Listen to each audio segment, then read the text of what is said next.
Throughout time, people across the world told each other tales of how they came to be, of heroes and monsters, romance and tragedy, death and rebirth. Mythology helped shape the ancient world, explaining the unexplainable. This is Mythology Unleashed.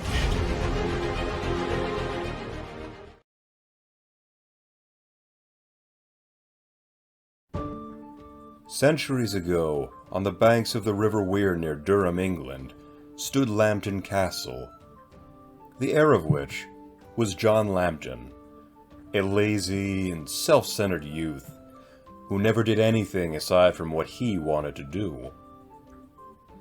One Sunday morning, when he was supposed to be attending service at church, he decided to go fishing instead. Several of the elders of the town chastised him. Sunday belonged to God. Nothing should take precedence. But John paid it no mind. He wanted to go fishing, and so he would go fishing.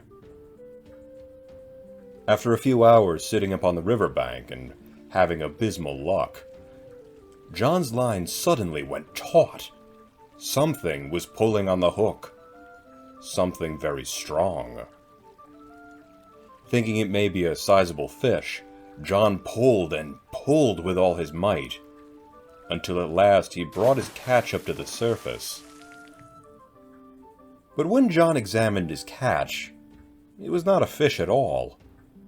It was a bizarre, eel-looking creature, like a giant worm that was beginning to sprout legs.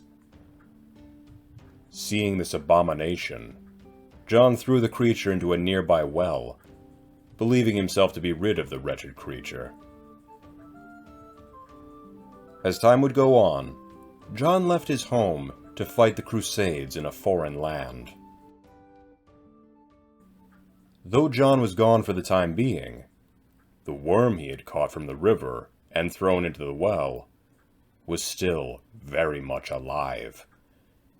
And as time passed, it grew and grew in size, and looked more and more monstrous. 2 years after John's departure, the worm in the well grew to an immense size, and bore the appearance of a wingless serpentine dragon. It had escaped from the well, and went about satiating its appetite on whatever it could find.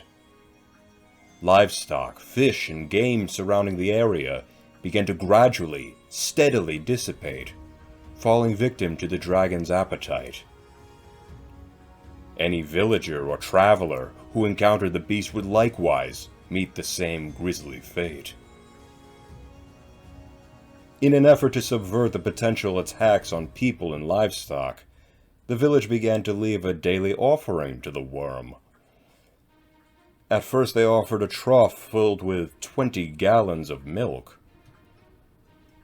When that was not enough, they tethered 2 sheep to a far-off tree as an offering.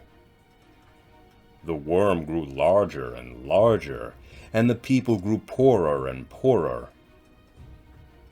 When they had run out of sheep, the monster acted more and more dangerous, devouring people and animals, destroying farms and houses, uprooting trees and more. Those who attempted to face the creature learned that it had the ability to heal rapidly and reattach body parts that had been lopped off by the stroke of a sword or an axe.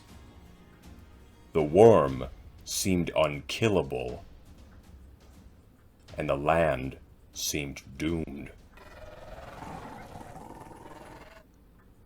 After 7 years abroad, the prodigal son of Lambton Castle, now dubbed Sir John Lambton, returned to his home. But upon returning, he saw his once flourishing town near desolate. Birds no longer sung, the herds were thinned, the farms neglected, buildings crushed, and no people strayed outside.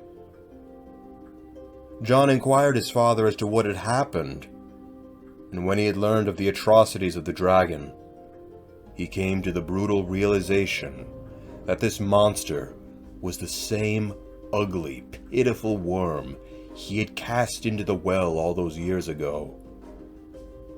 Though he had been gone for so long, and the ravages of war had changed him as a man, John knew all too well his selfishness and his carelessness caused this mess. The blood of all those who lost their lives to the dragon were on his hands. The Lambton worm was his fault. Sir John knew what he had to do. He had to slay this dragon, rid the land of this curse so that maybe it could rise again from the ashes. Though he was a skilled swordsman and a brave soldier, he knew he could not just rush headlong into battle against the worm. He needed the advice of an expert in the supernatural. So he sought the counsel of a witch in the woods. The witch told him of the worm's strength, ferocity, and most importantly, of its unsettling ability to reattach its body parts when they have been hacked off. She gave him a sound strategy to combat the worm, but she warned him that the Lambton worm is a curse upon his house. The only way to break the curse was to kill the first living thing he saw after he slew the dragon. John told his father that he would signal his victory over the monster by sounding his hunting horn 3 times. Upon hearing this, his father was to send his hunting dogs to his location. Sir John was careful to follow the witch's advice. He covered his armor in sharp spikes, spearheads, and razor blades, and he waded into the middle of the River Weir. Smelling a potential meal wandering into his territory, the Lambton worm slid into the river and rushed after the man who had thrown it into a well a lifetime ago. The two combatants engaged one another, and John hacked and slashed with deadly skill. The dragon previously had no fear of swords or men who wielded them, but as its body parts were hacked away, they were carried off by the river's current, unable to be reattached. The Lambton worm's greatest asset was now nullified.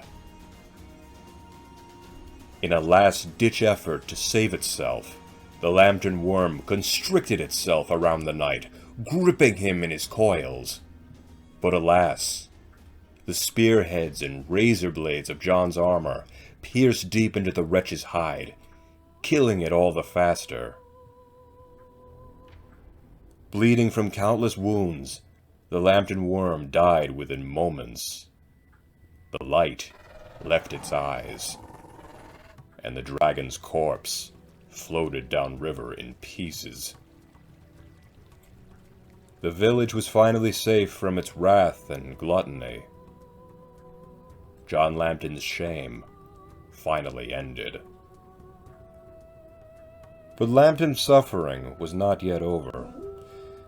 When he blew his horn to summon his father's dogs, instead it was his father who had arrived, relieved beyond words that his son was alive, and the worm was dead. Though the witch had instructed him to kill the next living thing he saw after killing the worm, lest his family be cursed, he could not bear to kill his own father. And so what the witch had foretold came to pass, and for 9 generations following the death of the worm, no lord of Lambton would die peacefully in his bed.